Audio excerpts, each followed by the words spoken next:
Little House on the Prairie won't be seen tonight, so we can bring you a very special episode of The Gen X Files. And I'm ready to take a chance again. Ready to put my love on the line with you. Been living with nothing to show for it. You get what you get when you go for it. And I'm ready to take a chance again.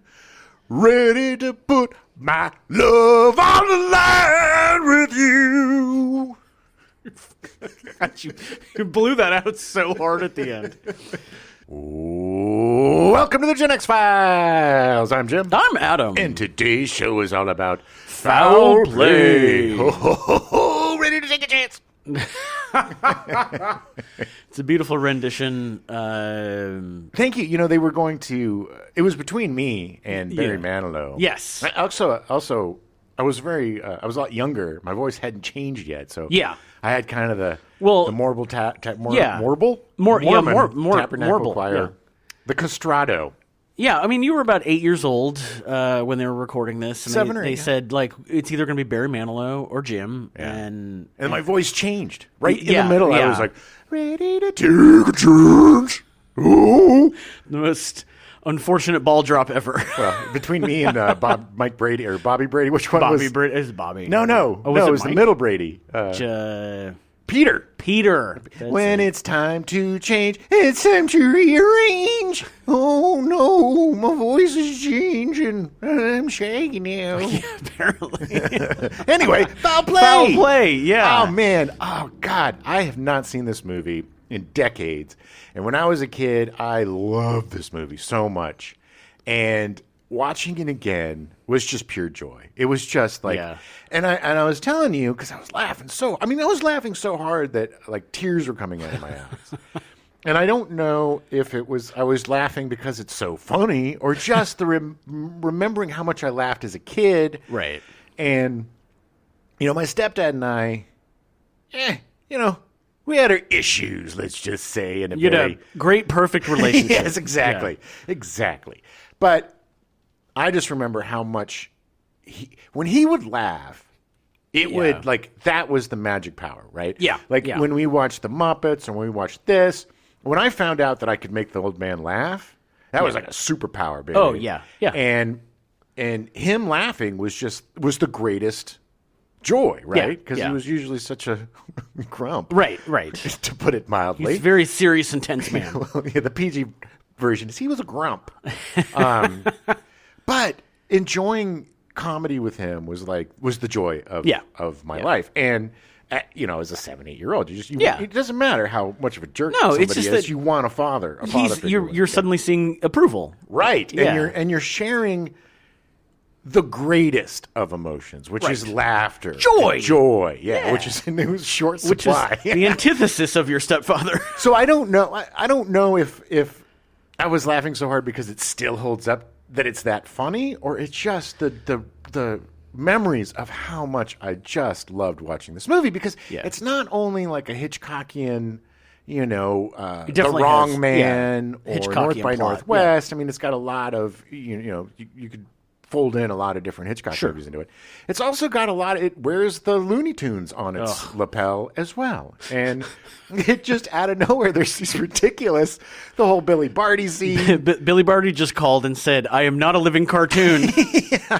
Well, and it's also, Chevy Chase was so charming. Yes. So handsome. Their chemistry was fantastic. And Goldie Hawn might have been my first real crush that has lasted my entire life. I have always been in love with Goldie Hawn. Not only her beautiful eyes and the fact that she's gorgeous, but just her personality and she's so bubbly and funny. And she's funny and sweet but smart. Like when she was on Laugh-In, she played the ditz, and it was like, the dumb blonde, she's the ditz. But then you see her in like Butterflies Are Free or the Cactus, whatever, the one she got the Academy Award nomination for. She was an amazing actor. Oh, yeah. And so talented and so smart. And just the two of them together it was so good that they had to make another movie. They did. Unfortunately, they only made one more movie, but they should have done more. They should have. They could have been the male-female version of Jack Lemmon and Walter Matthau. Making Jacqueline? Jack Lemmon. Oh, they said Jacqueline and Walter Matthau. Jack Lemmon and Walter Matthau. Yeah, Jacqueline and Walter Matthau. Those 40 movies they made together. Do you remember? He and his wife Jacqueline. Yeah, no. I wonder why they stopped. I wonder why. I don't know. I mean, eventually we'll cover the other. Seems like old times. Seems like old times. With Charles Grodin. See. I don't know. I think it was. We'll have to watch that one with Phoebe because there's a whole pack of dogs in it that she would love. Nice. I feel like, and we'll talk more about Chevy Chase in a little bit, but like I feel like Chevy Chase is a great actor, and the more you get to know him, the more you realize what a dick he is. Well, Chevy Chase comes from a really rich family. Yeah. He's not just some struggling actor. He's like Val Kilmer. There's a few. No, he's like high society, Gilded Age, like pedigree. There's some people like Val Kilmer, Chevy Chase, Elaine from Seinfeld. That come from like billionaire families. Oh, you know? I didn't. Is she? Oh, yeah. She comes from a very wealthy family. She's really funny. Well, she's great. But she also, she's not also a dick. So like exactly. And not that, I mean, Val Kilmer wasn't either. He just, was he? Yeah. Oh. He was a bit. Well, I didn't know how much of a... Chevy Chase definitely eclipses both of them, I'm just saying. But there's a difference between you don't need the work and struggling, right?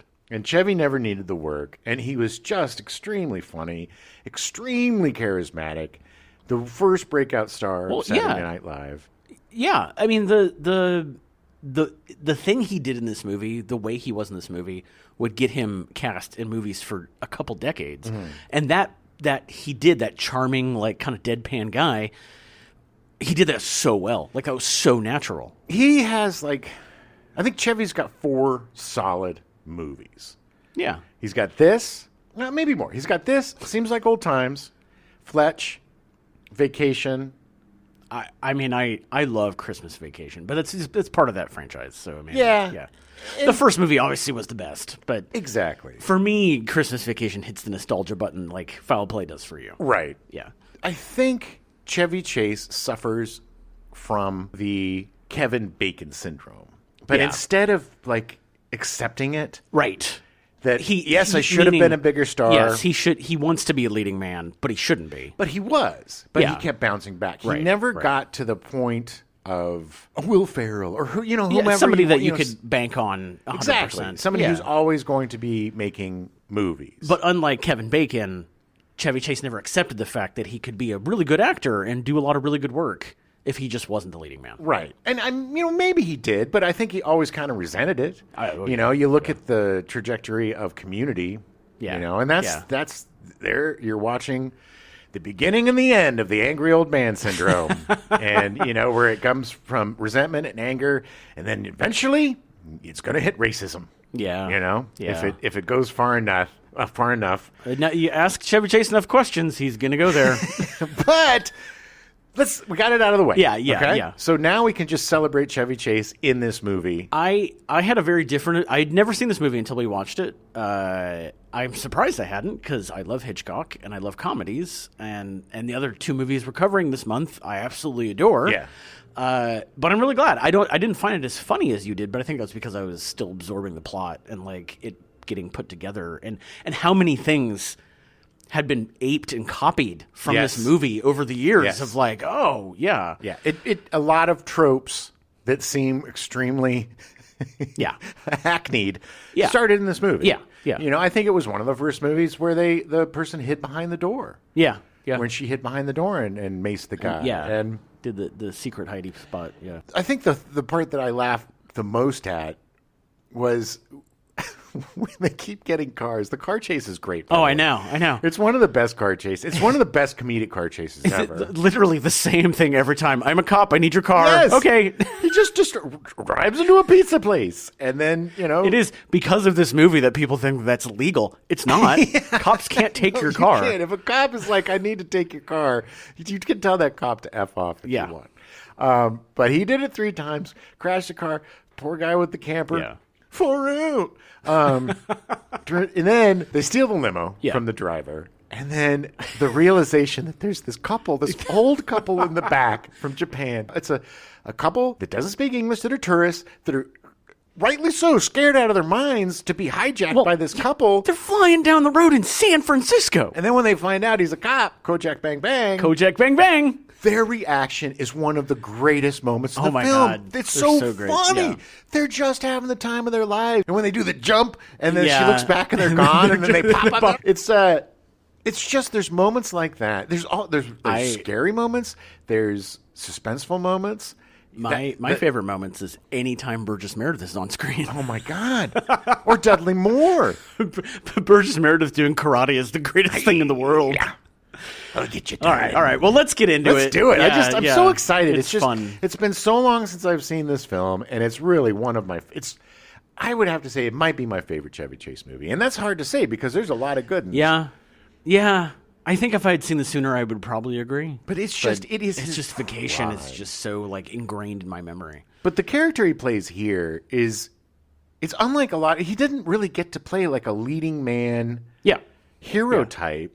And he played it in such a great, self-deprecating... It's so weird. I didn't believe him when they were like, yeah, he's a cop. And I was like, really? He's like... Because he's just a weird dude. Yeah. He's living on a houseboat. But yeah, great. It's just...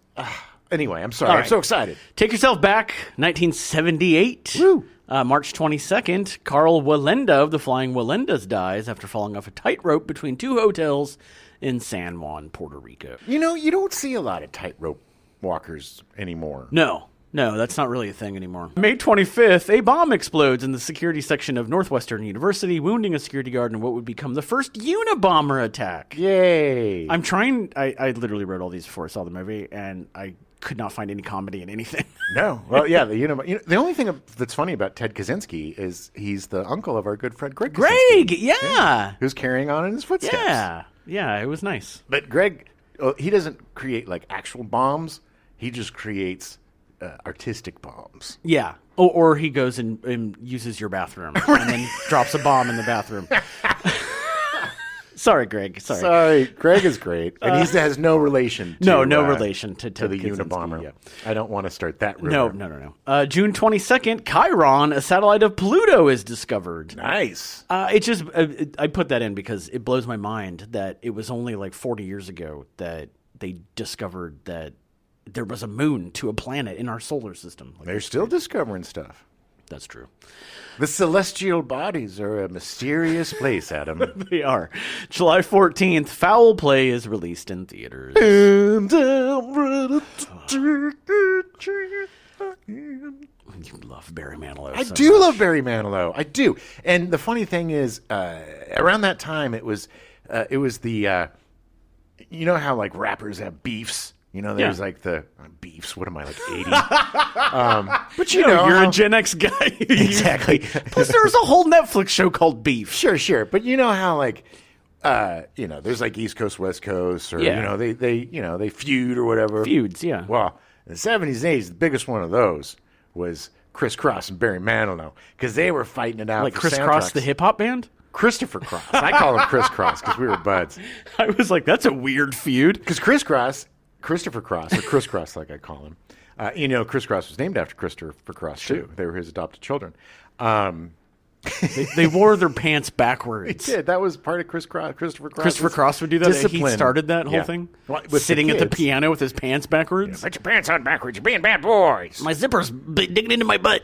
Anyway, they were fighting it out between who was going to do the soundtracks because they sounded so much alike because there's Ready to Take a Chance Again. And then you got Christopher Cross with like Arthur's theme, Oh yeah. When you get caught between the moon and New York City, the best that you can do is fall in love. Very similar to this. Next year we'll cover Arthur. Arthur remember me new.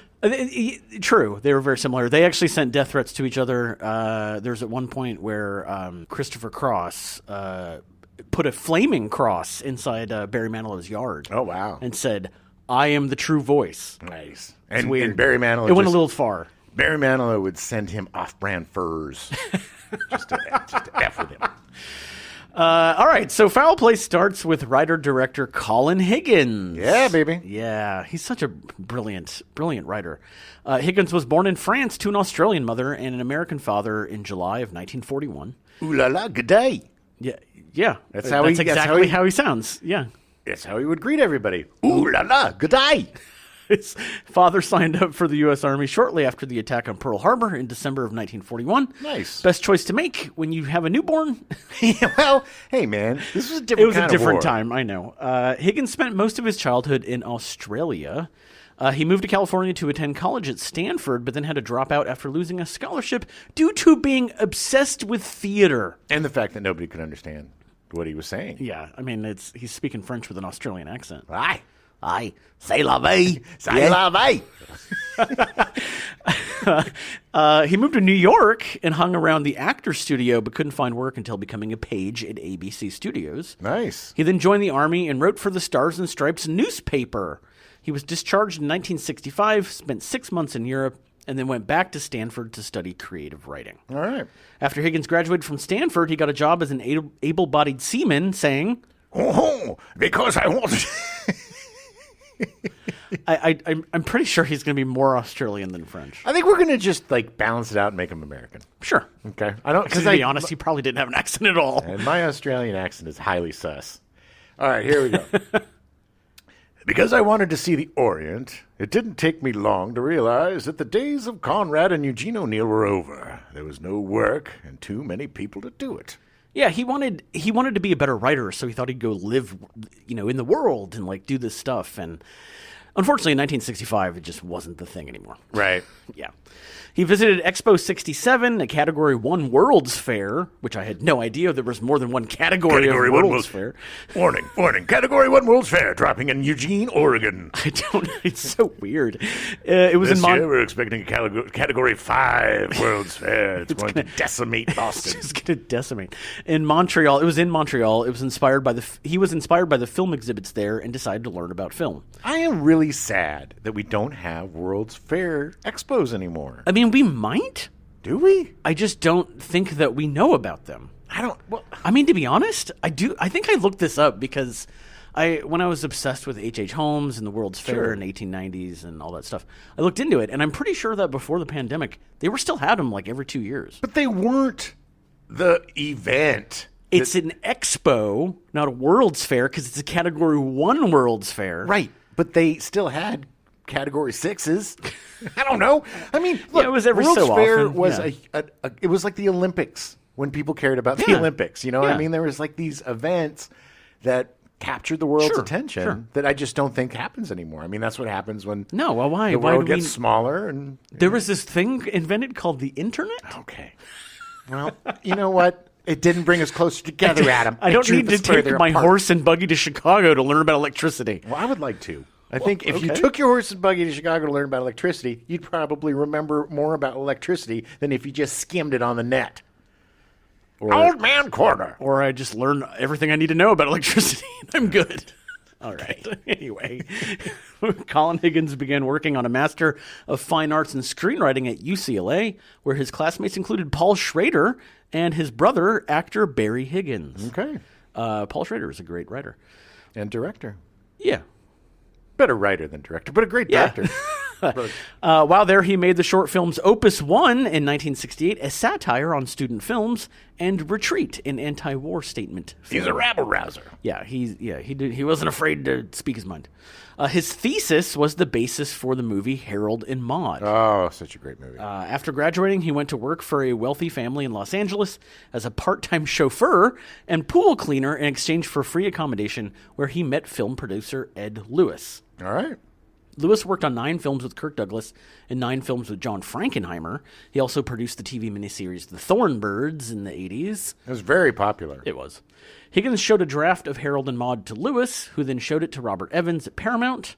Evans shepherded movies like Rosemary's Baby, Love Story, The Godfather, and Chinatown. There is an amazing documentary that if you haven't seen called The Kid Stays in the Picture about Robert Evans. Yeah. And Robert Evans is just one of those guys. Yeah. I said to her, look, lady, you're going to do it my way. And she said, I'm taking the highway. And I said, you take the highway, you're not coming back, baby. You're going to make it. You're going to make it my way. And she did. And it was a hit. That is essentially Robert Evans, yes. But it's him. It is such a great... And this guy, like, produced some of the greatest films. Yeah. He was a juggernaut and amazing. Like, he was, Groundbreaking producer, saw things that other people didn't. The 70s, probably most of your favorite movies in the 70s, he had a hand in one way or another. Right. Higgins wanted to direct the script of Harold and Maude himself and was allowed to shoot a director's test for $7,000, but Paramount was not sufficiently impressed, and Hal Ashby was hired to direct the film. Hal Ashby, he directed everything. He did. He worked a lot.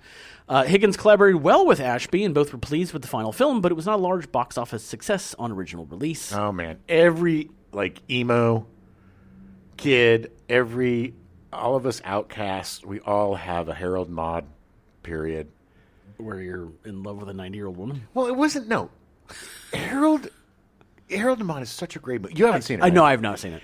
He gets a Jaguar for like his birthday or whatever. He's just like weird. The animal? No, the car. Oh, okay. Like a sports car. And then he turns it into a Jaguar hearse because he is the first emo kid. He's the first That's amazing. goth. Okay. He sold me. And He sold me on Jaguar. And that's why he falls in love. But Ruth Gordon is an amazing actor. You might remember her from the Every Which Way But Loose and Every Which Way You Can, playing the mother. Or she plays the chimpanzee? No. The orangutan. And no, I think she's... Sorry, I apologize to Ruth Gordon. That's really mean. That was awful. She, no, I think she's the mother of Clint Eastwood, or related to him somehow. Anyway, in Harold Maude, it's just, she has such a way about her that was just so likable and funny, just genuinely, as a person, just a funny human being. And Burt Court? Again, the kid was amazing. He was pretty much the prototypical emo. Yeah. You know, and every depressed weirdo at some point was obsessed with this movie. Right. This one included. We will cover Harold and Maude at some point. It was around this time that Higgins wrote a script called Killing Lydia. Higgins wrote the script with Goldie Hawn in mind, who he met through Hal Ashby. Hal Ashby again. Again, he's networking. He's networking. He's doing it. If you know Hal Ashby, then you know everybody you need to know.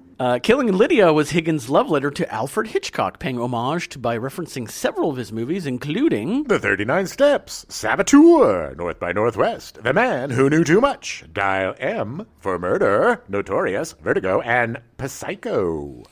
Psycho is my favorite movie of Alfred Hitchcock's. North by Northwest, I think, is mine. Oh, really? Mm-hmm. Oh, Psycho. Psycho is probably my favorite movie of all time. Oh, it's amazing. Yeah. And it's very close, but I think I fell in love with Hitchcock with North by Northwest. Okay. And then, because they didn't let me see Psycho until I was a little... You were older? It was weird, man. It was hit or miss. It was like, here, watch Deliverance when you're 4, but you can't watch Psycho until you're 8. Well, it's called Psycho. It must be about a psycho. I don't know, man. Only going to let you watch guys get raped. No shower killings until you're older. So the movie also includes a MacGuffin, an object that starts the plot but is forgotten as the movie plays out. Hitchcock popularized this plot device. Yeah. It was playing against type because it was, there's the tropes. If you see a gun, the gun's got to be used. Yeah. If but Hitchcock would play against that stuff. Yeah. And just like in your favorite movie, The Real Psycho. No, just like in Psycho, which I love, so I'm just teasing you. Killing off the bigger star at the beginning. Yeah. That was the first time anybody did that, so it was very... Yeah. He was very... he was very concerned with upsetting norms. Yeah, I mean, he always thought about the audience and how to keep them coming back. Exactly. Yeah. Zig when others zag. Exactly. Pop when others pip. Yeah. Zipped when others zopped. Yeah. Jib when others jab. Jib when others jab. Despite the script being very well written, studios did not bite on Killing Lydia, and it was shelved. It's such a good script, by the way. At this time, Higgins wrote the screenplay for Silver Streak, a comedy thriller about two guys traveling from Los Angeles to Chicago aboard a train. Another Hitchcockian film, by the way. Yes. Very much so. This is more of The Wrong Man. Yeah.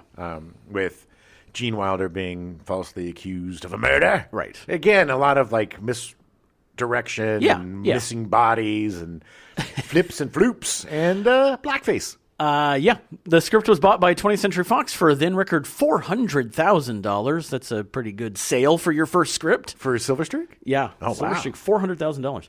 Well, it was also the first pairing of Richard Pryor and Gene Wilder. There was their first movie together. It was box office gold, earned $51 million from a $5 million budget. Oh, I loved it.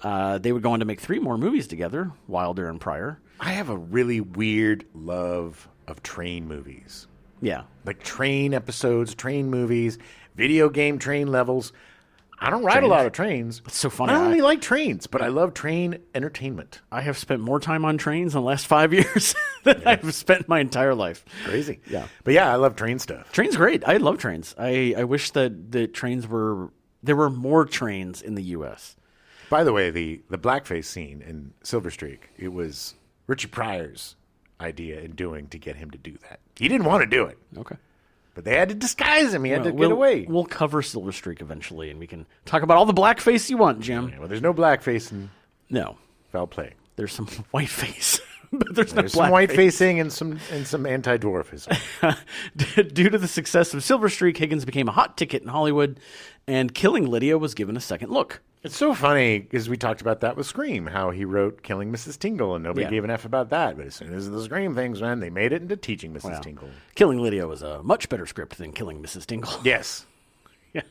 Higgins rewrote the script and took the script to Paramount, who wanted Farrah Fawcett to star. Higgins says when he sold the script, he wanted to direct it so badly he didn't care who was going to play the lead roles. Okay. However, Fawcett was in the middle of a legal battle with the producers of Charlie's Angels, so decided to go with Hawn. The whole deal with that is that Spelling Goldberg Productions, the producers of the Charlie's Angels TV show, warned all the studios that they would be sued for damages if they employed me. According to Fawcett. Yeah, she didn't work for a long time. No, they effed her. Oh my God, so bad. Effed her bad. And I love Farrah Fawcett, and she did end up becoming a very great actor. Yeah. But around that time, she was a little limited. Like if you see Logan's Run, or Saturn III, or Charlie's Angels. She didn't quite have the acting muscle that she eventually had. She didn't have...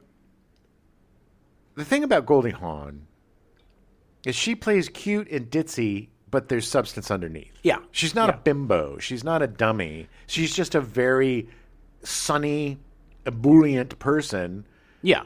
Who's also got a serious side. Well, she plays ditzy so well that, like, the moment when you realize that that's an act, it's like it totally reinvent. Right. You're like, oh, I misjudged you. Like, she was very good at that. And she wasn't just a damsel in distress in this. No. She took care of herself. Just, when Brian Denny, he's like, bring your umbrella. Yeah. It's like she... He knew, yeah. Billy Barty, don't ask him. But, but it was, I think, I really couldn't see anybody agree. Goldie Hawn. I agree. She was perfect for this movie. Yeah. Yeah. So they cast Goldie Hawn because Fawcett couldn't be hired as Gloria Mundi. Gloria Mundi. Yeah. Born on a Monday. The name Gloria Mundi is a reference to Sic transit Gloria Mundi. Latin for thus passes the glory of the world. A phrase that was part of the rite of papal coronation until 1963. What? Why? Thus passes the glory of the world? Yeah, it passes to him through God to him. Like it's all the, you talk to God through the Pope. So it's just appropriate considering the plot of the movie. Pope's a dope. The Pope is a dope. All right. Yeah. That's my take. She rose to fame on the NBC sketch comedy program Rowan and Martin's Laugh-In from 1968 to 1970. Famous for having Dick Nixon on, where he said, "Shock it to me." Yeah. Before going on to receive the Academy Award and Golden Globe Award for Best Supporting Actress for her performance in Cactus Flower in 1969. Very good. Butterflies Are Free is another great movie to watch her in, where it's based on a play, I believe, where she's the neighbor of this blind guy and they kind of fall in love. But it's, again, just her being charming and amazing. Nice. Prior to Foul Play, Hawn's last hit was in Shampoo in 1975, directed by Hal Ashby. Great movie. I've never seen Shampoo. I've heard a lot of good things about it. I think it was Carrie Fisher's first flick. Oh, I think it was. In 1976, she starred in The Duchess and the Dirtwater Fox. I love that movie. A Western romantic comedy starring George Segal. I've never seen it. There's a really funny... She plays...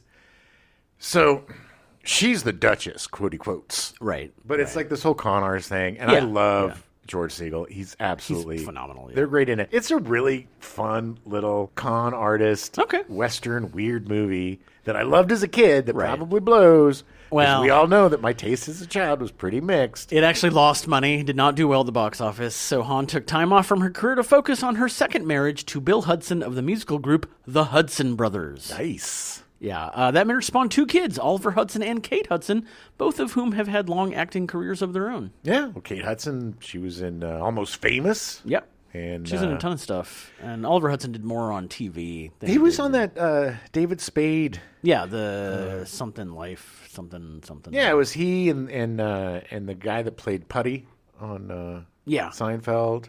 Yeah. And the woman that helped me win $20,000 on Celebrity Name Game. She played Putty's wife. Catherine Hahn? The other one. The other one whose name I can never forget. I never remember her name. I'm so sorry that I can't remember your name. You were so nice and wonderful. Apologize. The success of Foul Play allowed her to make Private Benjamin, which she co-produced in 1980. Oh, that was such a groundbreaking movie. It was the first time, you had a movie about women in the Army. Yeah. She was nominated for Best Actress Oscar for her role in Private Benjamin. It was also a film that kind of it was a perfect film for her because she played like this, she did this a few times, but she played kind of this rich, entitled, spoiled person who ends up getting conned into joining the Army because they tell her how great it is or whatever. Right. And then when she gets there, she's just like, I want out. And it's really funny. And Eileen Brennan I think she might have won an Oscar or at least was nominated. Oh, yeah. Playing the drill sergeant. And then Eileen Brennan also did the TV series based on Private Benjamin that lasted for many years. It was a great, great movie. And if you haven't seen it, see it. Hawn would go on to star in a variety of hit movies in the 80s and 90s. Seems Like Old Times in 1980, which prepared her with Chevy Chase. Oh, and added the glorious addition of Charles Grodin. Nice. Swing Shift in 1984, where she would reconnect with Kurt Russell and start a 40-year relationship. That was a musical, I think. Was it? Oh, she had actually met Kurt Russell originally in like 1968 or something, and then they lost touch and they reconnected. She learned from her first 2 marriages that marriage wasn't for her, so they've never gotten hitched. They've been together for like 40 plus years. They're such a cool couple. They just seem 40 years, coming up on 40 years. They just seem like a cool couple. Like I was so happy. There's certain couples that you're just so happy that they get together. And the fact that they've stayed together for 40 years is just awesome. It's really funny because they do have a kid together, Wyatt Russell, who plays John Walker, the U.S. agent in the Marvel Cinematic Universe. He's done some other things, but they've separated and gotten back together so many times. But then they also own 8 different houses together, and it was like, they're never. Why would they ever not be together? Yeah, I mean, like it's. And at this point, it's like, what are you going to do? Yeah. You're both in their 70s. Yeah. Still looks great. They both still look great. Oh, yeah. Not that matters. She was in Wildcats in 1986, the football comedy. Yeah, which was the first... groundbreaking, woman playing in sports. Well, no, she was playing the high school coach of the football team. She was the coach. Nipsey Russell was the principal, and it was the first pairing of Woody Harrelson and Wesley Snipes. Yeah, it was actually their first movies. Yeah. Yeah. They were the Wildcats. Yeah. And there was like... I, for some reason, thought I know I've seen this, but I thought for some reason she played on the team. She was the coach. No, she was a little old to be in high school by then, in the 80s. I didn't realize it was high school. I thought it was a pro team. No, it was high school. This is how much I apparently did not pay attention to Wildcats when I saw it. It's this like totally rundown inner city kind of school that everybody's given up on and nobody gives an F. And then, but there's all sorts of sexism and stuff. It's a really great movie. Yeah. And then it has that really horrible rap song. Yeah. Wildcats. Oh, yeah. Is it a bit of the Wildcats? Wildcats. She did Overboard in 1987 with Kurt Russell.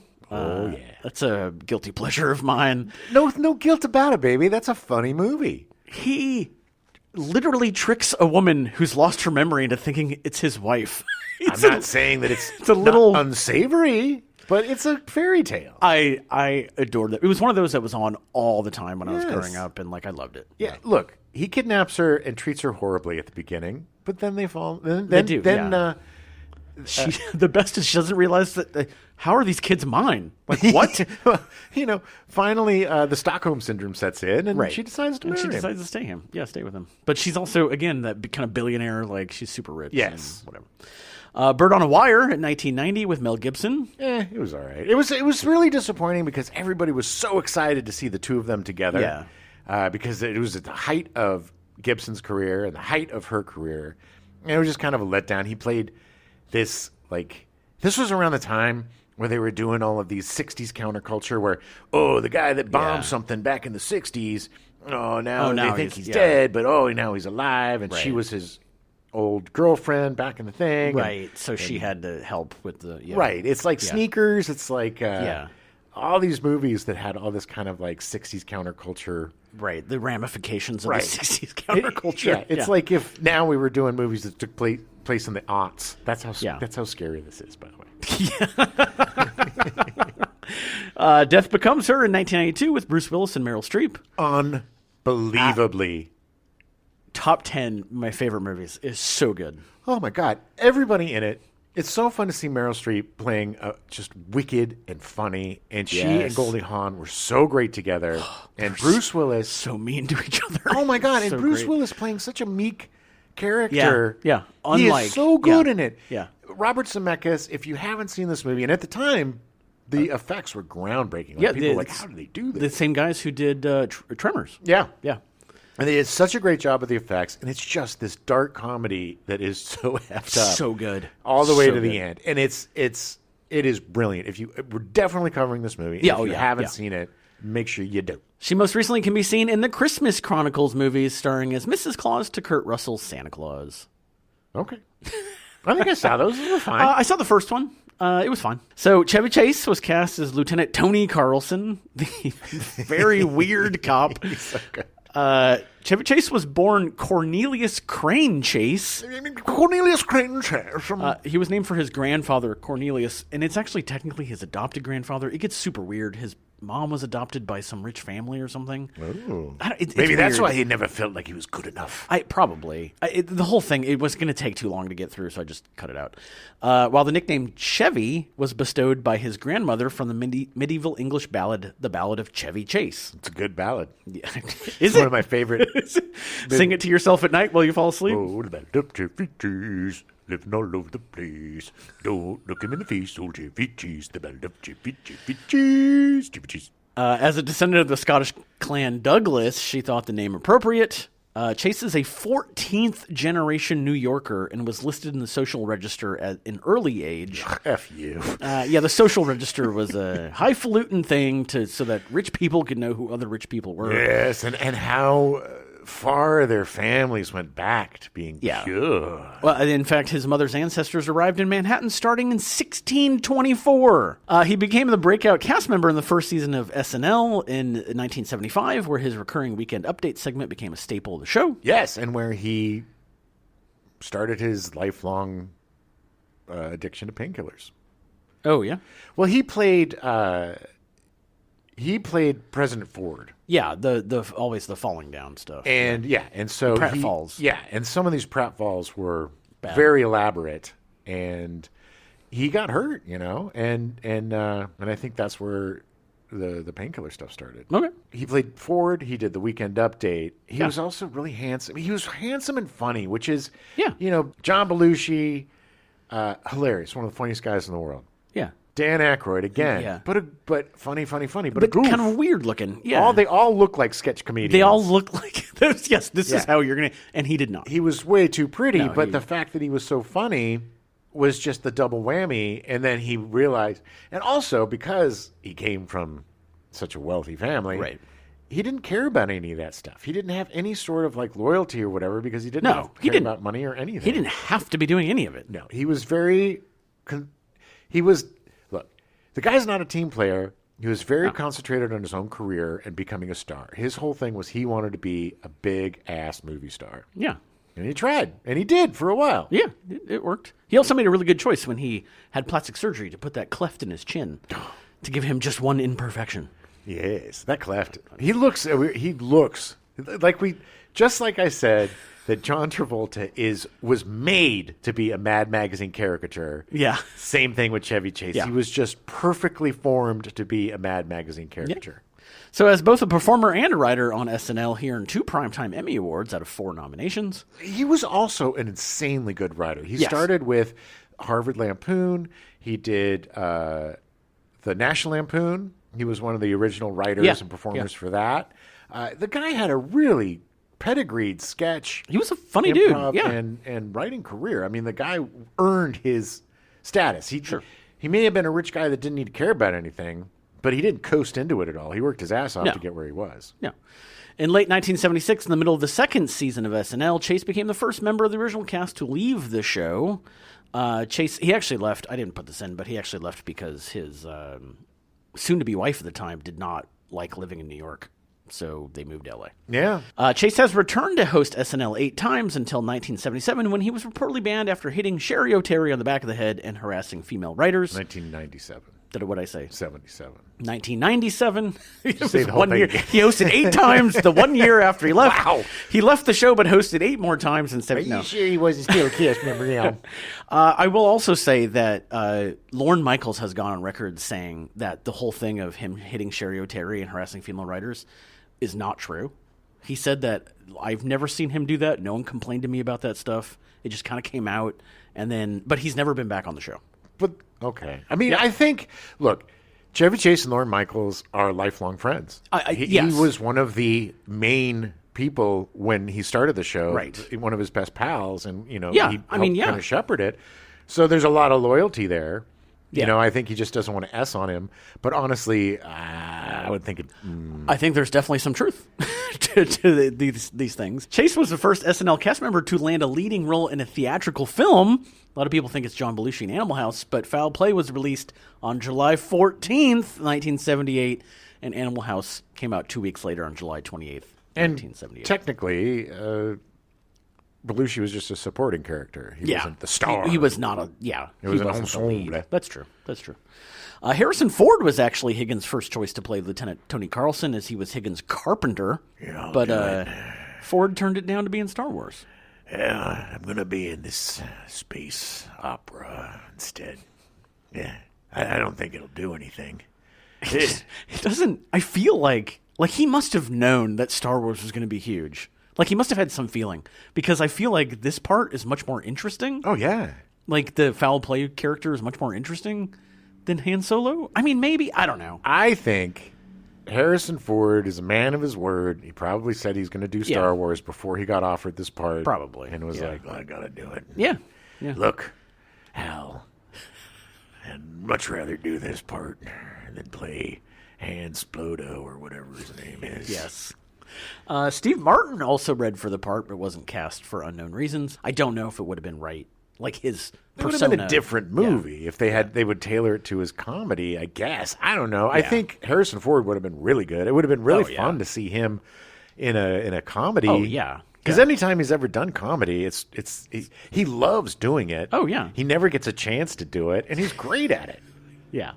Chase can most recently be seen in Zombie Town, co-starring Dan Aykroyd, based on the R.L. Stine book. I've almost watched that like 8 times. It just dropped on streaming not too long ago. And almost. He's can be seen in Glisten and The Merry Mission, voicing Santa Claus. Okay. Well, look, hey, glad he's still working. He's still doing work. I mean, look, Chevy Chase is a complicated dude. He is. And all of these guys that get these bad raps, it's easy to just kind of S on them.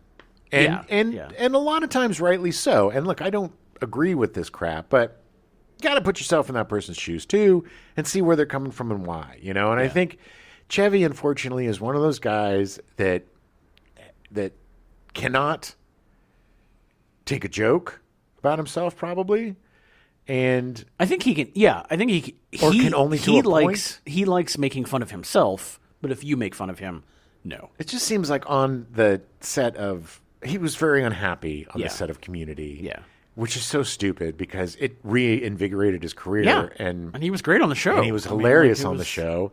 And it's just, I think, not being the young, hip star and being the old guy, it's hard for him to be the old guy. And I get it. Look, he was the pinnacle of sarcastic, quick, funny, handsome guys. And you're the old, quote unquote racist character. It's like, I get it, but it's like you shot yourself in the foot, Chevy. Yeah. I mean, you've done it over and over again because you take yourself too seriously, it seems. Yeah. And you got to just let stuff roll over your back. You're never going to have everybody love you all the time. Yeah, well. Unless you're me.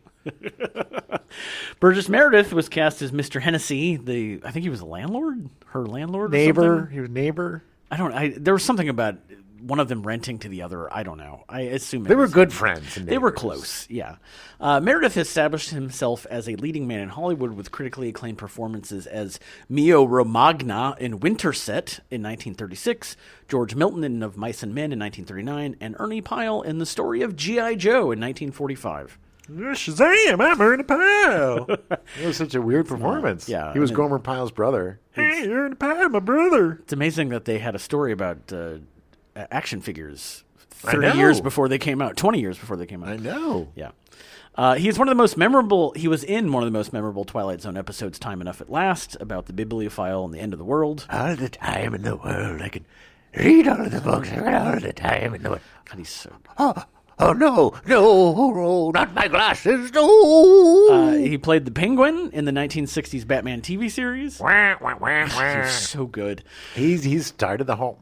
Yeah, he was so good. He played Mickey, Rocky's trainer, in the first 3 Rocky movies. Come on, Rock, I gotta tell you, Rock. You're gonna get him in there, you're gonna beat him up, Rock. You gotta go in there and you gotta punch him in the face, Rock. He technically was in 3 other Rocky movies, just in archival footage.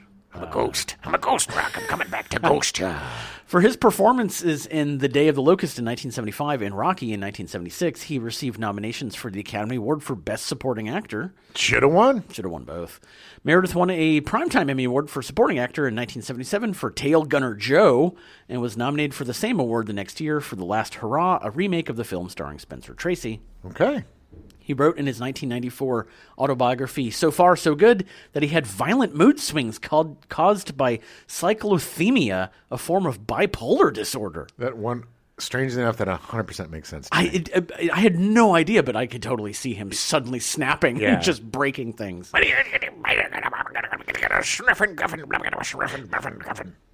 His last film was Grumpier Old Men in 1995, a sequel to Grumpy Old Men in 1993, starring Jack Lemmon and Walter Matthau. So good. He was so funny. So great. Yes, but he played like Walter Matthau's dad or one of the guys' dad. He was supposed to be in his 90s. Yeah, even though they were grumpy old men that were old. Yeah, and they just had him swear a lot. I'm gonna take the skin boat to Tuna Town.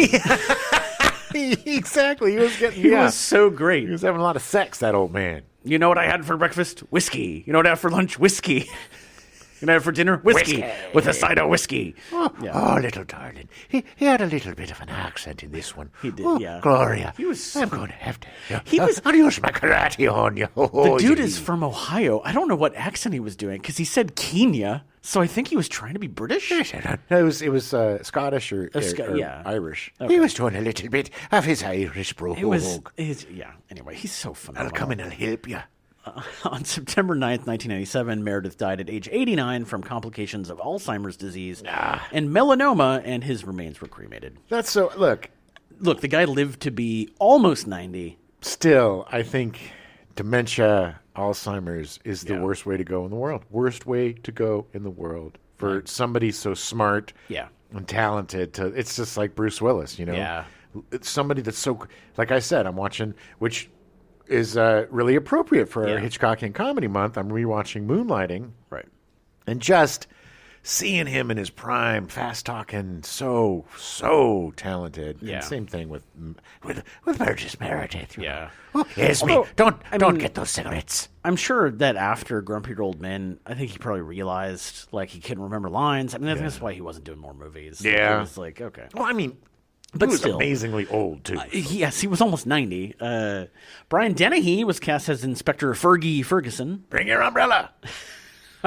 Dennehy had roles in over 180 films and in many television and stage productions, and has won 2 Tony Awards, an Olivier Award, and a Golden Globe, and received 6 Primetime Emmy Award nominations. I think I spoke of this. I think I spoke of it when we did the Presumed Innocent program. But Brian Dennehy, another one of my talent crushes. Yeah. Every time I see him, I adore him.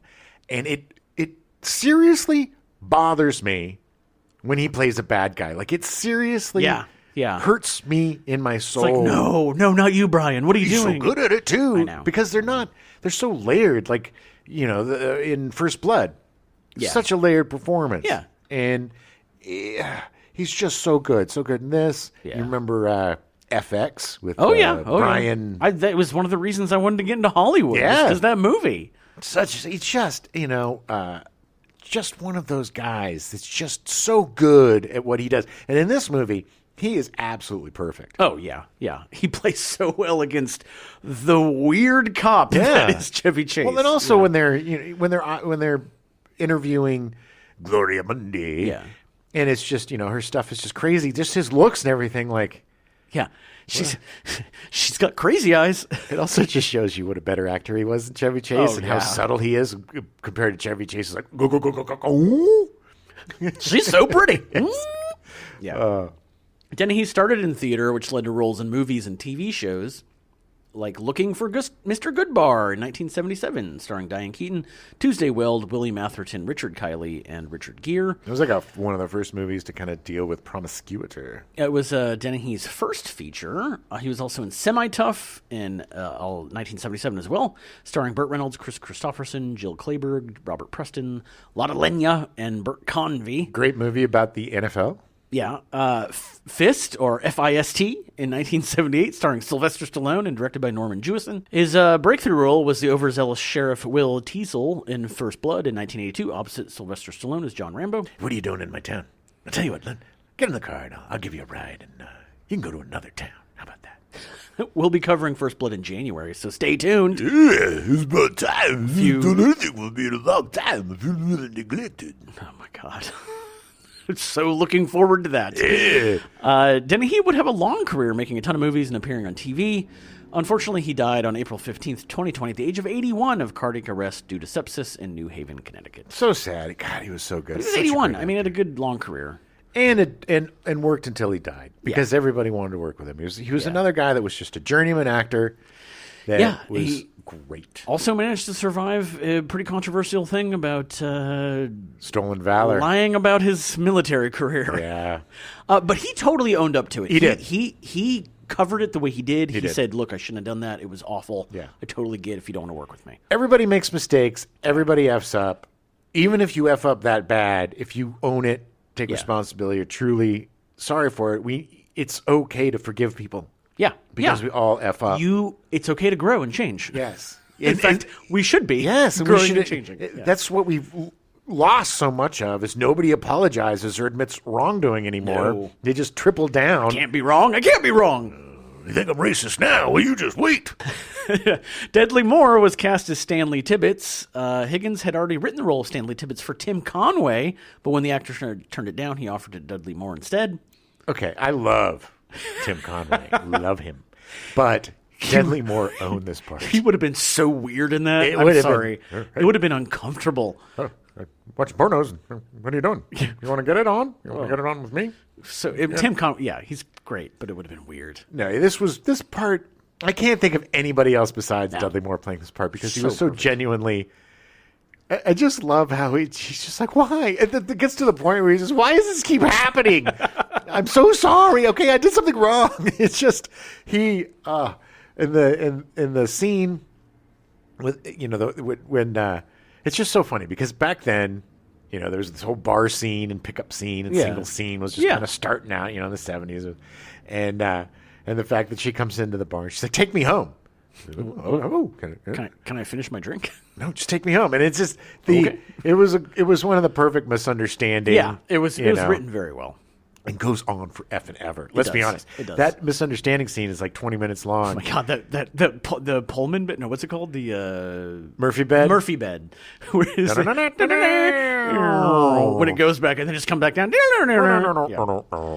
It's so funny. I don't know what I'm doing. He was just so good. It was a great introduction to most Americans to Dudley Moore, as it was his American film debut and led to his being cast in 10 by Blake Edwards the following year. Right, which also starred didn't star, but also had Don Colfa. Don Colfa Yeah. from this movie. Yes. Moore first came to prominence in the UK as a leading figure in the British satire boom of the 1960s. He was one of the 4 writer-performers in the comedy revue Beyond the Fringe from 1960 that created a boom in satiric comedy, and with a member of that team, Peter Cook, collaborated on the BBC television series Not Only, but Also. So good. So good. Yeah, Cook and Moore were amazing. Oh, my God. together. They were kind of the precursor of Monty Python and that type of absurdist humor. Yeah. And they just had... Because usually Dudley Moore was the comedic guy, and Cook was the straight man. Yeah, Cook was very deadpan. Yeah. And it was just, if you have a chance to see some of their old stuff back when they were young and beautiful, do yourself a favor, because it's just another guy who worked his way to where he was and earned it. Not only an amazing, hilarious comedic actor, but also an extremely accomplished pianist. They jointly received, Cook and Moore jointly received the 1966 British Academy Television Award for Best Entertainment Performance. They worked together on other projects until the mid-1970s, by which time Moore had settled in Los Angeles to concentrate on his film acting. Yeah. Moore starred in Bedazzled in 1967, written by Cook and directed by Stanley Donen. He actually composed the soundtracks for Bedazzled, as well as 30 is a Dangerous Age, Cynthia in 1968, Inadmissible Evidence in 1968, Staircase in 1969, The Hound of the Baskervilles in 1978, and 6 Weeks in 1982, among others. He continued. This is what amazes me, is that he became a huge star, and he still did composing soundtracks. He loved playing the piano. He loved it. He used to go on tour and do concerts. Yeah. Moore was in Arthur. Moore was in Arthur in 1981, the 4th highest grossing movie of the year, where he stars as a drunken New York City millionaire. Let's just tell you one thing right here. I was just having a little drink. There were so many little hints of that in Foul Play of like, oh, I get it. Yes, it was that glorious time of our lovable alcoholic Arthur and Arthur 2 on the Rocks. For Arthur, Moore was nominated for the Academy Award for Best Actor and won a Golden Globe Award. He really should have. He and Sir John Gielgud, their scenes were impeccable. And then in Arthur, John Gielgud plays his butler, his long-suffering butler. Yes. And he gets sick, and then Arthur has to sober up and take care of him, and it's like... It's a sweet story. It's a really sweet story. In April 1997, after spending 5 days in a New York hospital, Moore was informed that he had calcium deposits in the basal ganglia of his brain and irreversible frontal lobe damage. Oh, my God. He underwent quadruple coronary artery bypass surgery in London and also suffered 4 strokes. He was in such bad shape, I remember back then. Also... he was married to Susan Anton, who was like 6 foot something. Oh, really? And so the two of them it was amazing. He was just like, she would carry him in her purse. She was so much bigger than him. On September 30th, 1999, Moore announced that he was suffering from the terminal degenerative brain disorder progressive supranuclear palsy, also known as PSP. Good Lord, what a horrible name. Parkinson plus syndrome, some of the early symptoms being so similar to intoxication, they had been reported as being drunk, and that the illness had been diagnosed earlier in the year. Oh, man. The disease eventually required him to use a wheelchair. Yeah. It's just terrible irony that he was so popular in Arthur playing a drunk guy, and then he just couldn't get away from it. No. Well, it's just the supranuclear palsy. Progressive supranuclear palsy. And also Parkinson's plus. Yeah. That's like Disney plus. You don't want that plus. No. You don't want the extras. It's a very fast progressing form of Parkinson's. Moore died on the morning of March 27, 2002 as a result of pneumonia, secondary to a mobility caused by his PSP in Plainfield, New Jersey, at the age of 66. It was a blessing. He's just a prisoner of his own body by then. The fact that he was only, like, when all this started happening, he was, like, maybe in his late 50s, early 60s. Well, like, it's just horrible. Well, think of, like, Michael J. Fox. I know. Who started getting the Parkinson's, in his 30s? Yeah. I think he figured that out on one of the... He started getting one of the pinkies started going or something during one of the Back to the Futures. Yeah. Moore's best friend, Rena Fruchter, was holding his hand when he died. She reported his final words were, I can hear the music all around me. Good last words, man. It is. Yeah. It was weird. He eventually, Rena Fruchter was a really good friend of his. They had met doing music, and he actually moved in with her. Oh, wow. And then it caused like huge problems with her husband and their family. And eventually she bought the house next to hers and then put Dudley Moore in it. He must have been divorced from Susan Anton by then. He must have been, yeah. It was just, it just sounded like the end of his life was just awful. It just, you know. Well, at least he got the good. The last words, man. Yeah. Mine are going to be like, I think I just pooped myself. Why does everything hurt? You're all a bunch of a-holes. I wish you were all dead instead of me. The film also featured Rachel Roberts as Gerda Caswell / Delia Darrow, the fake Pope's handler, I guess. Well, she was part of the church league. Quote unquote terrorist group. Yeah. That taxing the church wasn't enough, so they had to kill a bunch of people or something. But they needed to prove their point. But she was so good. And the fight between her and Burgess Meredith, let's be honest, Yeah, one of the highlights of the I whole know. film. She was a tough old broad. She was a tough old mama. Mama, that's what it was. Tough old mama. She was a tough old mama. She was a tough old mama. Roberts was nominated for the Academy Award for Best Actress for This Sporting Life in 1963. Okay. She also appeared in Murder on the Orient Express in 1974. Yeah. Picnic at Hanging Rock in 1975. And Yanks in 1979. Ugh. Yeah. I've never heard of Yanks. I don't know what it is. It's about Yankees. I assumed. Yes. I mean, Not about like hand jobs at them. That's what you're thinking. I assumed it was a groundbreaking movie about hand jobs in 1979. You see Yanks? Somebody give you the old Yanks. God. Roberts married Rex Harrison in 1961. Their marriage was very tumultuous with lots of public fighting. Yeah, because he was a raging alcoholic. Well, she was too. They all didn't were. help. All British actors of a time seemed to be raging alcoholics, but very professional, functioning yeah. alcoholics. I mean, she was great in the movie. Rex Harrison was Dr. Doolittle, right? Yeah, yes. The original Doctor. Yes. So that's weird. I can't believe she was obsessed with Rex Harrison.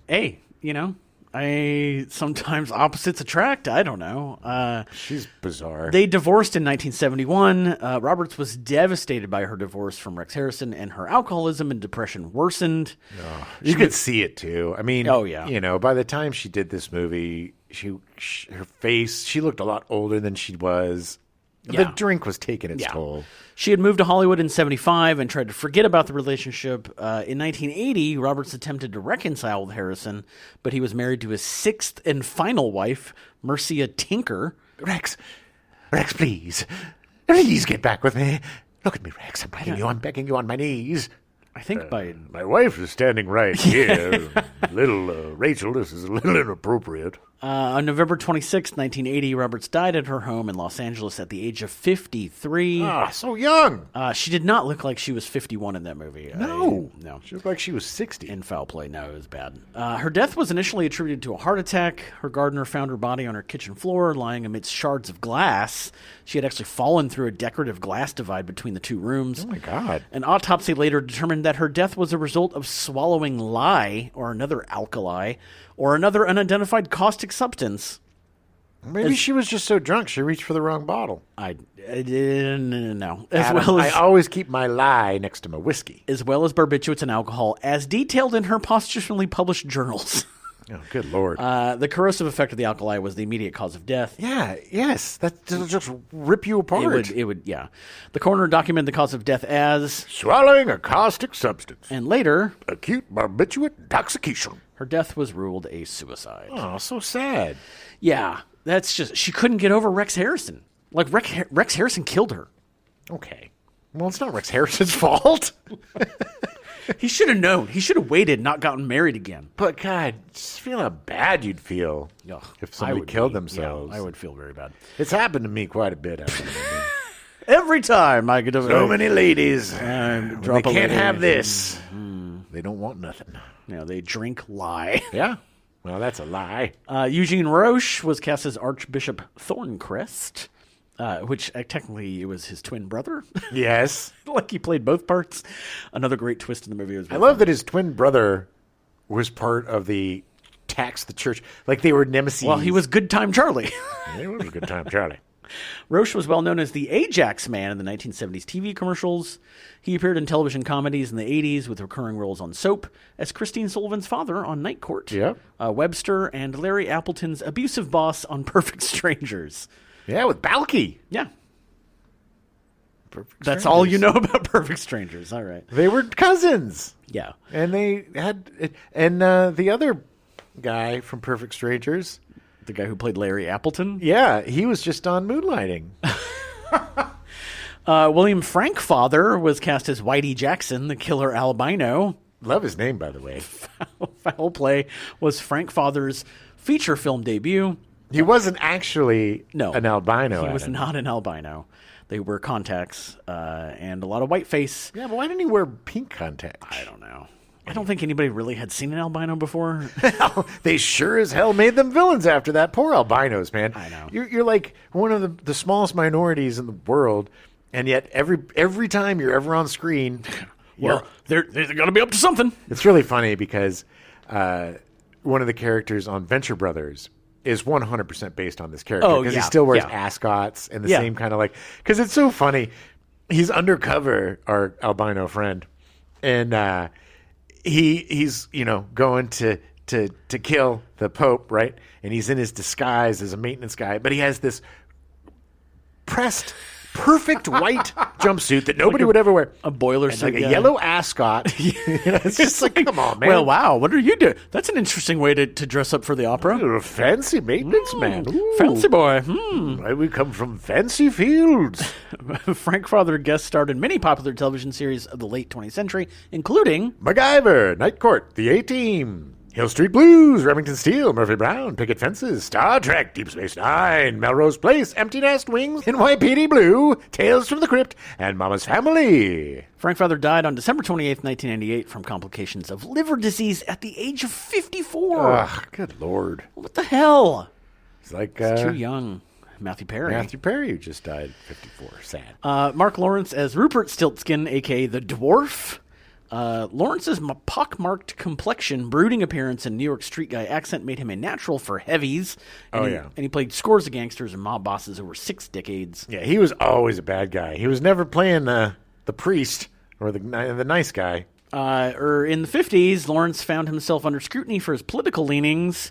When called before the House Un-American Activities Committee, he admitted he had once been a member of the Communist Party.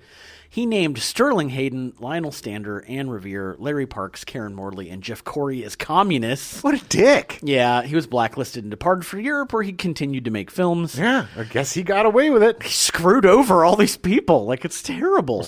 He played gangsters in 2 James Bond movies, 1971's Diamonds Are Forever, opposite Sean Connery. Diamonds are forever. And 1974's The Man with the Golden Gun, opposite Roger Moore. The man with the golden gun. I don't know. I don't remember that one ever. He also portrayed a henchman opposite Laurence Olivier in Marathon Man in 1976. Is it safe? Is it safe, Adam? Is it safe? God, Is it safe? I'm going to take a tooth. I love that movie, but it is the most excruciating scene. Oh, please don't take my tooth. Oh, what are you doing with my teeth? Don't take my Just teeth. gives me chills thinking about it. Oh, that hurts so bad. His- Stop. Why don't you try acting? Mark Lawrence's final film role was in Looney Tunes Back in Action in 2003, appearing as an Acme Corporation vice president. Lawrence died of heart failure on November 28th, 2005, at the age of 95. All right, good run, I guess. Good run. Turning your friends in to the House of Un-American Activities apparently- Committee gives you longevity. Snitches live forever. Marilyn Sokol is Stella. She was the friend who, with the Here's what you gotta do. afro, the brown afro. I got this. Weep, weep, weep, weep, Oh my weep, weep. God. You got your mace, and you got your brass knuckles. Sokol is perhaps best known for her role as Lulu Brecht in Can't Stop the Music in 1980, the movie starring the Village People. Of course. The most amazing, to cover absolutely that. amazing musical ever. You have to. She was nominated for Worst Supporting Actress at the first Golden Raspberry Awards for her role in the film. Aw, she was great in this movie. Yeah, she was. She was also well known for her role as Ma Otter in Emmett Otter's Jug Band Christmas in 1977. She also was in everything. She was in Yeah. all sorts of sitcoms. She always showed up on movies and TVs. The Friend. She's very funny and had a great career. She's received an Emmy Award, an Obie Award, and a Bistro Award. She is still kicking around at 79, but hasn't acted in a few years. What's a Bistro Award? It's like a New York. I believe it's a New York, like, Times. It's like a specific like newspaper award or something. She ate 6 crepes. Yeah. In one sitting, so she got the Bistro Award. Bistro, yes. Billy Barty was cast as J.J. McEwen. In adult life, he stood 3'9" due to cartilage, hair, hypoplasia, dwarfism. That is a weird title for that disease. It is. Cartilage, hair, hypoplasia, dwarfism. So the name of my band in high school. Nice. That's wordy. That's why it didn't take off. off. On the drummer's didn't take off. No bass drum. He quit as soon as he was like, I can only get to cartilage, and then I don't know what to do. Not paint that on my drum kit. During the 1950s, he became a television actor, appearing regularly in the Spike Jones Ensemble. Yeah. He founded the Little People of America organization in 1957 to advocate for people with dwarfism. Yeah, he was extremely vocal, and he was one of the greatest proponents of dignity and, stop dwarf tossing and stop all this nonsense for human effing beings, for Christ's sake. In Foul Play, one of his lines was literally, "We prefer the name Little People." Yes. Yeah. He always did his roles with dignity. Like this role, yes. It was very Looney Tunes. It was for comedy, yes. But it didn't make fun of him for his height, really. No. The only reason why he was targeted is because of the word dwarf, Right. She thought he was the dwarf. Yeah. Look, honestly, his sales pitch wasn't that clear. And also, I love the fact that it could have just been a thrown away scene, but she went back and talked to him and apologized. And then almost she goes killed to him smash again. His scream. He's just like, he does it so well. And he was so sweet to her too when she comes in. He's like, yeah, I've got a really bad personality, and yeah, people, it's my fault. Yeah. It's not your fault. You helped me decide that I'm going to get away from this and go open up a gas station in the desert, away from everybody, especially you. He in the early 1970s, he was a staple in a variety of roles in children's TV programs produced by Sid and Marty Krofft. Oh yeah, like H.R. Puffin stuff and Sigmund the Sea Monster and all those awesome weird acid, some weird Sid and Marty Krofft weirdness. Yeah, content. Some of his more substantial film roles were as the High Alduin, the village elder in Willow, alongside Warwick Davis. Oh yeah, creator of the Cosmic Key, Gwildor, in the 1987 cult classic film Masters of the Universe. I have the power. And as cameraman Noodles McIntosh in Weird Al Yankovic's UHF. I'm Noodles. Barty died of heart failure in 2000 at the age of 76. That's a pretty good run. He had a good run. He's the kind of guy that I would have loved to have sat down, had a beer with. Yeah. Would had a great conversation, great time. Like he was such a genuinely nice person. And he had some stories. Oh, he had some stories. Bruce Solomon was cast as Bob Scotty Scott. He was the guy who she picked up and gets the packet, the MacGuffin from him. She gets the packet of the cigarettes with all of the evidence about the assassination. Yeah, that guy looked like every dude in the 70s. He did. He's best known for the roles of Sergeant Foley in the TV show Mary Hartman, and Kenny Zuckerman in Beverly Hills 90210. His last film appearance was in Autofocus in 2002, the biopic starring Greg Kinnear as Bob Crane. Oh yeah, good movie. I cannot find any other information. I don't know. I think he's still alive, but I don't know what he's doing. And he hasn't acted in 20 years. He did his duty. He was in everything. He's the guy that would always show up on sitcoms or Magnum, or he was one of those always working actors. Don Calfa was as Scarface, who gets killed by Whitey Jackson. Yeah, nice makeup job too. I know. Scarface. It's like they put a bunch of silly string on his face or something. You may recognize Calfa as the mortician Ernie Kaltenbrunner in the 1985 cult horror comedy The Return of the Living Dead, which we actually had on during our Halloween party. Oh, such a great movie. Such a great movie. It has a Kluguluger. It one does. Of my favorites. Kluguluger. Yeah. And so much fun. Say his name. Kluguluger. Yeah, no, it's Klugler. I had just enough drink that I just kept yelling Kluguluger all over and over again. Yeah. Don Calfa was also the bumbling hitman in Weekend at Bernie's. Yeah, and I think he was also in 10. I think he was like the orgy guy. I think he was. In 10. There's another actor that looks just like him that might have been the orgy guy too. There was a lot of like guys. It was weird. Like the 70s had a lot of types. Yeah. Guys that looked very similar, that played very similar parts. Cyril Magnin was cast as Pope Pius XIII. Yeah, baby. Magnin was not an actor. He actually served as the president of Joseph Magnin Company from 1940 to 1952. Well, he looked like a pope. He then served as its chairman and chief executive officer from 1952 to 1970. It evolved into a multi-million-dollar chain selling fashion for young women. He served as general partner and chairman of Cyril Magnin Investments Limited, as well as chairman of Lillian Corp. He also served as president of the San Francisco Chamber of Commerce. All right. He was president of the Port of San Francisco and was instrumental in establishing such internationally renowned institutions as the Asian Art Museum, the American Conservatory Theater, and the California Culinary Academy, serving as head of the California Museums Foundation. How did he get the part? I'm getting to that. He served on the board of directors of the San Francisco Film Festival. He served as the chief of protocol for the city of San Francisco from 1964 to 1988. As a result, he was nicknamed Mr. San Francisco by columnist Herb Caen. He was also in Maxie in 1985, starring Glenn Close and Mandy Patinkin. Essentially, he was San Francisco. Okay. Like, that's why Colin Higgins put him in as the Pope. Are you saying he was the Pope of San Francisco, I Adam? mean, yeah. He was the head of the papacy. San Francisco is weird that way because it also had the Emperor Norton was in San Francisco. Yes. Like Many years before, though. They like to bring up common people. Yeah, this guy was not common, by the way. Sit on the board of everything. He was the absolute opposite of Emperor Norton. Yes. He died on June 9th, 1988. The two-block stretch of 5th Street north of Market and adjacent to Holiday Plaza was renamed Cyril Magnin Street in his honor. Neat. That's cool. Yeah, I mean, it's nice. Like, it's, he was San Francisco. People, I assume that they would think, oh, people will see him and go, oh, it's Mr. San Francisco. Okay. Yes. He's playing the Pope. Did we talk about Chuck McCann? Oh, no, I was about to do that right now. Chuck McCann, he had a long history. God, he was in everything. He played... I don't remember which one was Laurel and Hardy. Was Hardy the fatty and Laurel was the skinny? I think so. Stan Laurel and Oliver Hardy. Yes. Let's just say bigger guy. Fatty is a little Fatty's not too nice. But he played him. Fatso. He was the fat F in no. He played that. He was always in comedies and stuff. He was in Space Nuts. Yeah, with Bob Denver. It was that short-lived live-action Saturday we're gonna morning. have to cover it because it's so weird. Well, we'll cover it in our Saturday morning cartoon episode. But yeah, I mean, they couldn't get the actor that played the skipper to be in the part, so they got Chuck McCann because he was a big guy too. Yeah, and I just remember, they were cleaning the rocket, and old Gilligan. He saw the launch button, thought it was the lunch button. So he pressed it because it was time for lunch. Yeah. And they got into some shenanigans. Chuck McCann also did a ton of voiceover. Like, he had a very long voiceover career.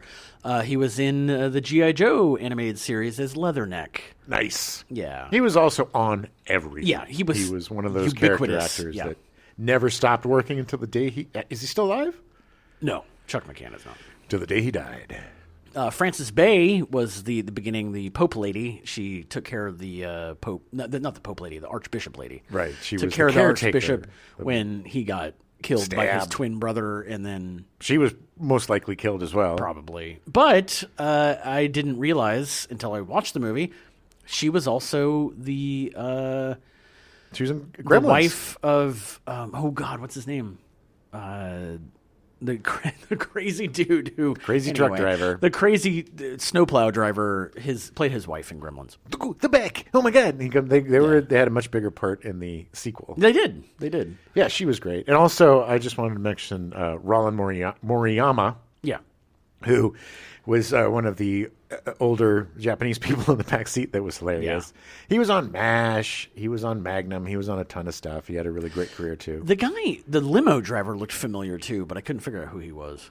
Yeah, a lot of them. I mean, look, I think that was Joffrey Brown. There were so many people in this movie, and so many people that just had, like, one small scene. Like, even the guy who played the police chief or whatever, like, he looked super familiar. Oh, he'd been in a ton of stuff. Yeah. He was like a really big, like, sitcom actor and stuff. All of them. Yeah. Hope Summers, the two old ladies that were playing the dirty game of Scrabble. And Queenie Smith, I think, was one of them. She was a huge star, too. Yeah.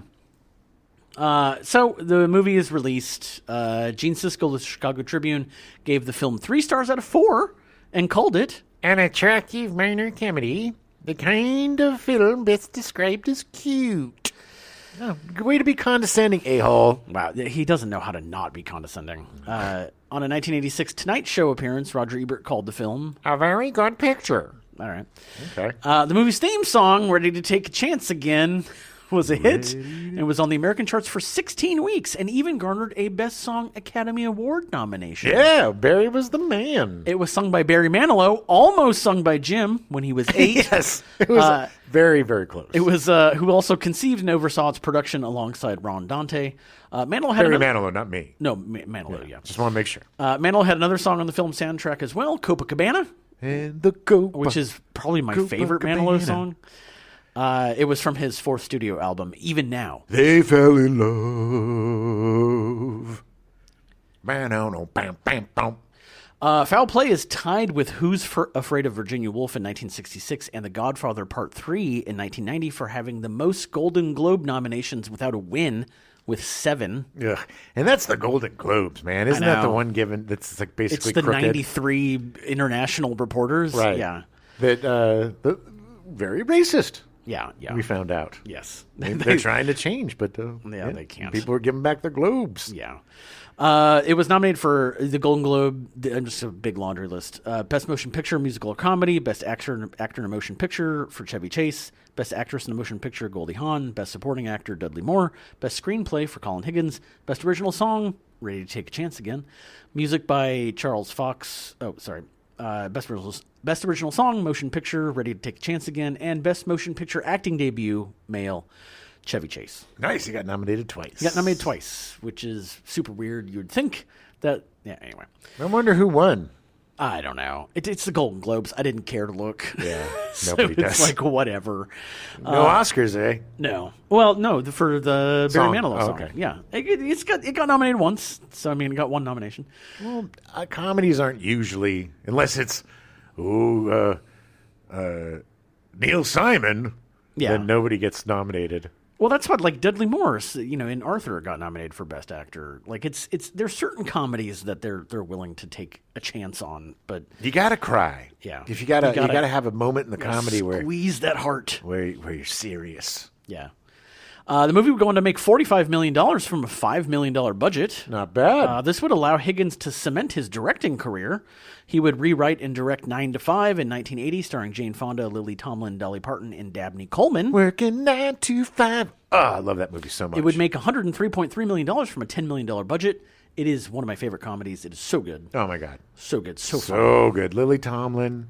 And that was the first time that Lily Tomlin and Jane Fonda worked together. Yeah. And now that's all they do. That's true. They only work actually, I don't know if you know this, Adam, but they actually had Siamese twin surgery to actually be fused together. Wow. So they never have to be apart. It was like opposite Siamese twin surgery. Yeah. It's called Mia.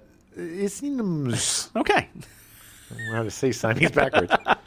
Isn't Siamese, that's inappropriate now, too. It's conjoined twins. Yes, technically Siamese is wrong. You should be saying conjoined. Right. Yeah. He also co-wrote and directed. This is Colin Higgins, not the guy who put together Jane Fonda and Lily Tomlin. Right. The surgeon. Yeah, Colin Higgins co-wrote and directed the musical The Best Little Whorehouse in Texas in 1982, starring Burt Reynolds, Dolly Parton, Jim Nabors, Charles Durning, and Dom DeLuise. It was a modest hit, making $69.7 million from a reported $35 million budget. People were really excited. It was a big hit on Broadway. Yeah. And it was just weird to cast. It was just weird casting Burt Reynolds in it for some reason. Yeah. It just didn't work, unfortunately. Yeah. Higgins, unfortunately, would not have another hit during his career. He did a couple TV movies and had a bunch of projects ready lined up, but they just never came to fruition. That's too bad. Higgins was openly gay and died of an AIDS-related illness at his home on August 5th, 1988, at the age of 47. Horrifying. That time is like a genocide, It Yeah. was just tearing through the gay community. You had a president who wouldn't even mention the word. Would acknowledge it, because he was such a piece of ass. So, I mean, so many needless deaths, so many incredibly wonderful human beings lost their life during that period. The Colin Higgins Foundation was established in 1986 to provide support for gay and transgender youth. It was established by Higgins following his diagnosis with HIV in 1985. What a great thing. Yeah, I mean, positive comes out of it. Higgins' writing is said to have inspired filmmakers like Judd Apatow, Seth Rogen, Wes Anderson, and Paul Feig. Oh yeah, I mean and I'm sure Glenn Gordon Caron or whatever from Moonlighting. Oh yeah, it's very much I'm sure. Yeah, the same. You know, it's got a huge watching Foul Play again, and then while I'm still watching this, just shows what a great influence that had on it. It was so well written. The characters were so interesting. Well, that's the two leads were the most down to earth, most regular people. Yeah, and then even with Chevy Chase being a cop and being a weirdo, but like all the bad guys were just cartoon characters. Yeah, and like it worked. At one moment they're all standing next to each other, and we're like, every one of them looks like a Scooby-Doo villain. Yeah, it was like they kept looking up at the next person. It was like, it's like, yeah, I would have gotten away with it too if it wasn't for you crazy kids. Directed so well. It was just directed well. There actually was a TV show in 1981. It ran for... They produced 10 episodes, but only ran for 5 episodes before it got canceled. It starred Deborah Raffin and Barry Bostwick. Okay. I'm sure it probably wasn't very good. Around 2007, Foul Play was going to be remade with Goldie Hawn's daughter, Kate Hudson, and Matthew McConaughey in the lead. It never came to fruition. Not that they're bad actors at all. But that was around the time when Kate Hudson and Matthew McConaughey were in like 5 movies together. Like it was... We had enough. Yeah, it was at the tail end of like, they're kind of like, okay. The end of them trying to jam Matthew McConaughey as a romantic lead, and they finally just gave up. Yeah. Failure to launch. I live at home with my parents. So not good. No. Although I do really like Kate Hudson and Matthew McConaughey, but this movie doesn't need to be remade. It doesn't. No. It's perfect as it is. It's a fun, funny, awesome time capsule of San Francisco in the 70s. Yeah. You get to see Chevy Chase and Goldie Hawn in their prime, and with some of the best chemistry. Oh, yeah. You know, there's a reason. It's like, I'm curious to know why they didn't make any more movies together. The scene where they were asking, what did you think about the first time you saw me? What about before that? And they got closer and closer, and eventually their lips are touching, and they're just talking to each other. It's so cute. It was so great. It was so great. It's just such a fun movie. There are so many great... Yes. I'd never seen this movie. I love this movie because I love Hitchcock. Yeah. And I love Hitchcock's movies, much like Colin Higgins did. And it follows in that thumbprint so well, but in a comedy way, which is something I would do. So, like, I adore this movie. Sure. It's so good. And there's so many great payoffs. The whole Dudley Moore side story that starts with him coming home and she keeps running into him, and he's like, oh, and then he's the composer. That was the best. The conductor. Yeah. That was the best. It was like, no one can know I'm here. And I was like, okay. Like, that's weird. And then it's like, oh, that's why, because he's leading the Mikado. Okay. Yes. Just these little scenes, like her trying to, she's fleeing being kidnapped, and then you see these 2 old ladies playing Scrabble, and they're just the sweetest old ladies, and then you look down and they're spelling out naughty words, saying the F word, and then effer, and then mother effer, and then she spells it MUTHER, and instead of being like, is that spelled wrong, it's like, I think that's hyphenated. Oh, okay, well, we'll know.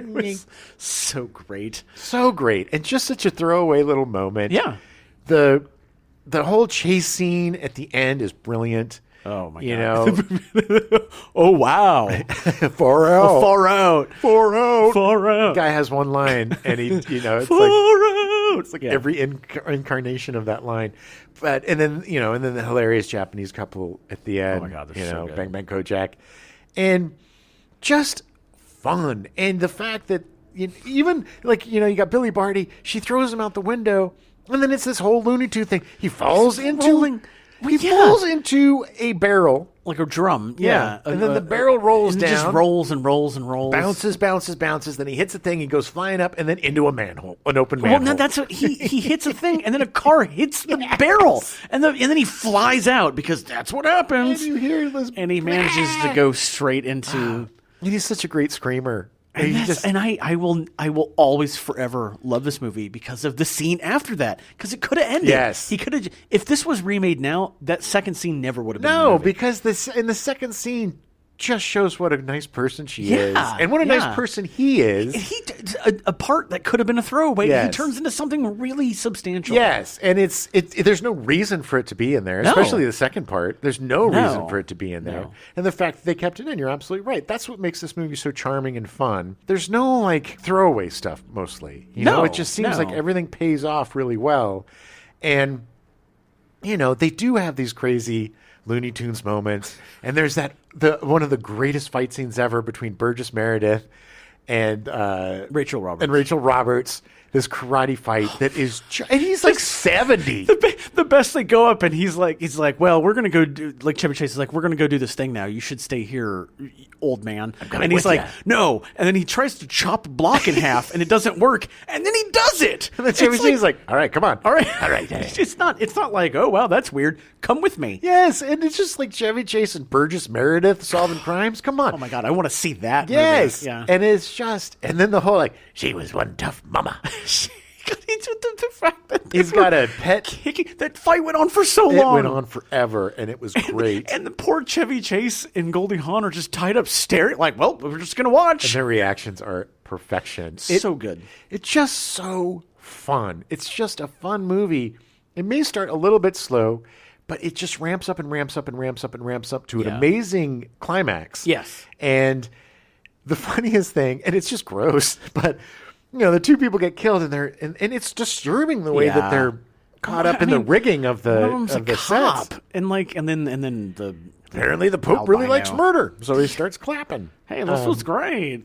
And then, you know, then the curtain comes back up and they're making out, and then they have to do the bows. The bows. It's- And then the credits is just basically a trailer of the movie. It's just scenes from the movie you It's just so watched. weird. I thought it was going to be outtakes, and it's Yeah. not. It's like, hey, remember that movie you just watched? Here it is again. You remember this part? Remember Yeah. this part was fun. This was a fun part.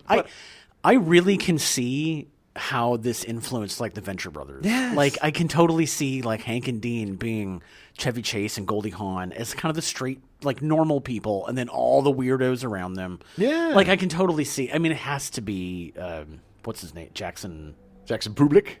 Public. He totally was influenced. By He's this. He a had to Gen have been. Xer. Those guys Yeah. are Gen Xers. I mean, they probably love foul play as much. I mean, Yeah. because that character, the albino character on Venture Brothers, is basically looks It's and is dressed. Whitey Jackson. Yeah, he's just like him. But and Dudley Moore, you get the introduction of Dudley Moore, and you also have these great older actors like Mark Lawrence and Chuck McCann, Yeah. and it just comes together. It's a joyous movie. It is. It is one of those movies that I need to go back to. I've stayed away from this movie for so long. I Yeah. don't know why. Yeah. I've been trying to like not watch a lot of stuff that I've watched and try to Right, watch right. things that I haven't seen. Right. Because it's very easy to get caught back into your old Oh, yeah. comfort food, so yeah. to speak. But this movie is, I haven't laughed so hard to the point where I was crying in the longest time. And it's not necessarily this is the funniest movie in the world, but it harkens back to something in me that created my lifelong obsession and love of comedy. Yeah. And the stuff that you watch when you're 6, 7, 8 Yeah. years old, there's always going to be just a place in your heart for Oh, these. yeah, yeah. And watching it again, it holds up. It is a funny. It is. movie. It does. It really does. It's And really great. if you haven't seen it, or if you haven't seen it in a while, and you're like, Chevy Chase, give it a look. Give it a look. man. It is available for free on YouTube. You have to deal with commercials, but it's worth it. Check Get it a free out. trial, so Yeah, you don't have to watch yeah, the commercials. But also pick it up for $10. Yeah, you can know? definitely find it somewhere. Throw it in for- your for cheap. collection. Yeah. Because it is a definite classic comedy. And Brian Dennehy. I mean, you have Billy Barty. You have so many great aspects to this that just come together for just one of those magical films that just makes you feel good after watching it. We'll be back next week. We're going to continue our Hitchcockian comedy. Throw Mama from the train. Throw Mama from the Train. Aaron. I'm so excited to cover this movie. Here's your Another very dark comedy. Here's your friend, Aaron. Aaron. That's my Billy Crystal impersonation. Nice. It's going to be a fun episode. We'll see you next week. They would be sued for damages if they employ. Oh, sorry, that's Farrah Fawcett. Yeah, it is. It's weird that she sounded like Yeah, that. she's a very, very deep voice. We now return you to your regularly scheduled programming. Matlock, already in progress.